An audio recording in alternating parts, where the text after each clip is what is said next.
शाकाहारी भोजन और मांसाहारी भोजन। शाकाहारी भोजन उसे कहते हैं जो साग सब्जी, दाल चावल इत्यादि से हमें मिलती है, और मांसाहारी भोजन यह कोई जीव से ही प्राप्त होता है, जैसे कि कोई मछली का जीव हो या कोई भेड़ बकरी का, इसी से हमें वह चीज़ प्राप्त होती है। हमें सोचने का ज़रूरत है कि सही मायने में मनुष्य होने के नाते हमारा भोजन क्या है, क्योंकि भगवान का सृष्टि में बहुत जीव यहाँ पर हैं और सबका खाद्य पदार्थ भी उसी भांति है। हमें अपने से जो ज्ञानी या महापुरुष हैं उन लोगों का उपदेश या हम लोग का जो धर्म ग्रंथ है अध्ययन करने के बाद हमें मालूम होती है कि परमात्मा के सृष्टि में जो शाकाहारी भोजन करने वाले वे अलग हैं और मांसाहारी भोजन करने वाले वे अलग हैं। यानी मांसाहारी भोजन करने वाले अलग हैं, शाकाहारी भोजन दोनों अलग अलग हैं। भगवान ने उसी तरह से जो मांसाहारी भोजन करते हैं उनको उसी तरह से बनाया है, और जो शाकाहारी भोजन करते हैं उसको उसी तरह से बनाया। यह हमें अपने प्रयास और परिश्रम से जरूरी है कि जानना कि शाकाहारी भोजन करने वाला कौन कौन जीव हैं और मांसाहारी जो भोजन करते हैं वे कौन कौन है। दोनों जीव में अंतर है। जैसे कि शाकाहारी जीव में आती है गाय, बैल, बकरी, भेड़, गधा, घोड़ा इत्यादि जीव है शाकाहारी भोजन करने वाला, और मांसाहारी भोजन करने वाले शेर, चीता, बाघ, सियार, लोमड़ी, भेड़िया इत्यादि मांसाहारी भोजन करने वाले।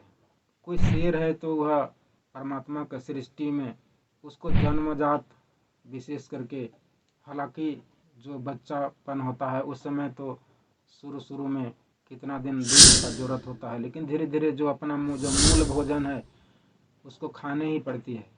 और जो शाकाहारी हैं उसको तो जन्म से ही पहले तो वो भी माँ का दूध कुछ दिन उनको पान करना पड़ता है, और कुछ दिन के बाद वे जब कुछ बड़े हो जाते हैं तो वे भी अपना शाकाहारी भोजन, जैसे कोई बकरी है, गाय है, बैल है, तो उसको भी पत्ता घास इत्यादि से धीरे धीरे अपना भोजन करना पड़ता है। ये सृष्टि में दिखती है, ऐसा हो रहा है आदिकाल से, ऐसे ही होते हुए आ रहा है और आगे भी चलेगा। तो हम मनुष्यों को जानने की जरूरत है कि ये तो हम देखते हैं कि मांसाहारी जो है कुत्ता वगैरह इस सब का भोजन मांसाहारी है और है, उसी तरह से शाकाहारी जब कुछ का जो खाना है उसको भी देखते हैं खाने वाले खाते हैं आराम से। और अपना जिंदगी में जो शेर है, चीता है, वह विशेष करके अपना भोजन ही खाता है। शेर, चीता, बाघ ये सब कभी अपना भोजन छोड़ करके जो शाकाहारी भोजन नहीं करते वे मांसाहारी ही खाते हैं, क्योंकि परमात्मा के सृष्टि में यही विधान है। उसी तरह से जो शाकाहारी भोजन करते हैं बकरी, गाय इत्यादि भी अपना पूरी जिंदगी में कभी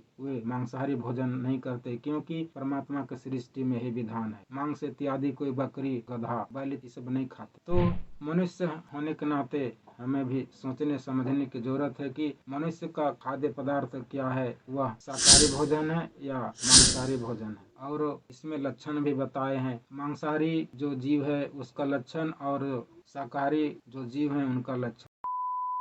जब मांसाहारी खान पान करने वाले उनका जब बच्चा होता है, जैसे शेर का बच्चा, कुत्ता का बच्चा का जन्म जब होता है तो कुछ दिन जन्म होने के बाद कुत्ता या शेर का बच्चा वह आंख का बंद रहता है और फिर कुछ दिन के बाद समय खुलता है। यह मांसाहारी जीव का उदाहरण है। इसी भांति हम बिल्ली, कुत्ता का भी देखते हैं कि बिल्ली या कुत्ता का जब बच्चा का जन्म होता है तो उनका भी आंख बंद रहता है। इसी भांति मांसाहारी जो जीव का जो शरीर है उसका शरीर में पसीना नहीं निकलता, और दांत में भी अंतर है। मांसाहारी जीवों का जो दांत है वह नुकीला होता है और उनका आंत भी इसी भांति अंतर रहती है। तो ये तो कुछ एक अंतर है। उसी तरह से जो शाकाहारी जीव हैं, शाकाहारी जीव जन्मजात ही उनका आंख खुली रहती है, और शाकाहारी जीवों का जो पसीना होना चाहिए पसीना निकलता है शरीर से। दांत भी जिस तरह से मांसाहारी जीवों का होता है वैसे नहीं होता है। और हमें मनुष्य होने के नाते अपना ज्ञान को बढ़ाने का जरूरत है, और वह ज्ञान हमें संत, सदगुरु, सत्संग, धर्म ग्रंथ इत्यादि से मिलेगी कि सही जो ज्ञान होना चाहिए, और उस ज्ञान में हम अपने आप को अगर रखेंगे,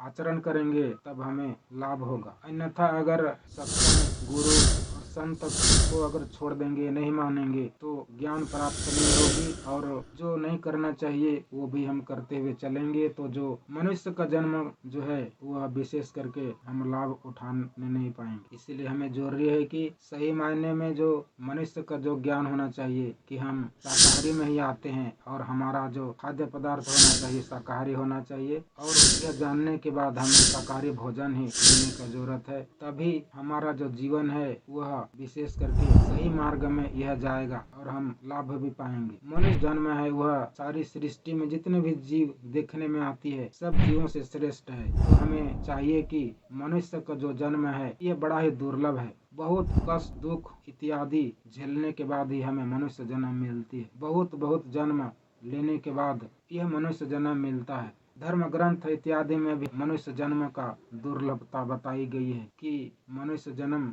लेने के बाद हमें भक्ति करनी चाहिए, क्योंकि भक्ति अगर नहीं करेंगे तो जो मनुष्य धारण करने के बाद जो लाभ मिलना चाहिए वह नहीं मिलेगी और अंत में पछताना पड़ता है। इसीलिए हमें सत्संग धर्म ग्रंथ और सदगुरु की शरण लेनी पड़ेगी और मनुष्य जन्म में जो मोक्ष है को ध्यान में रख करके हमें काम करने पड़ेगी और तभी यह जो मनुष्य का जो चोला है पाने का काम सार्थक होगा।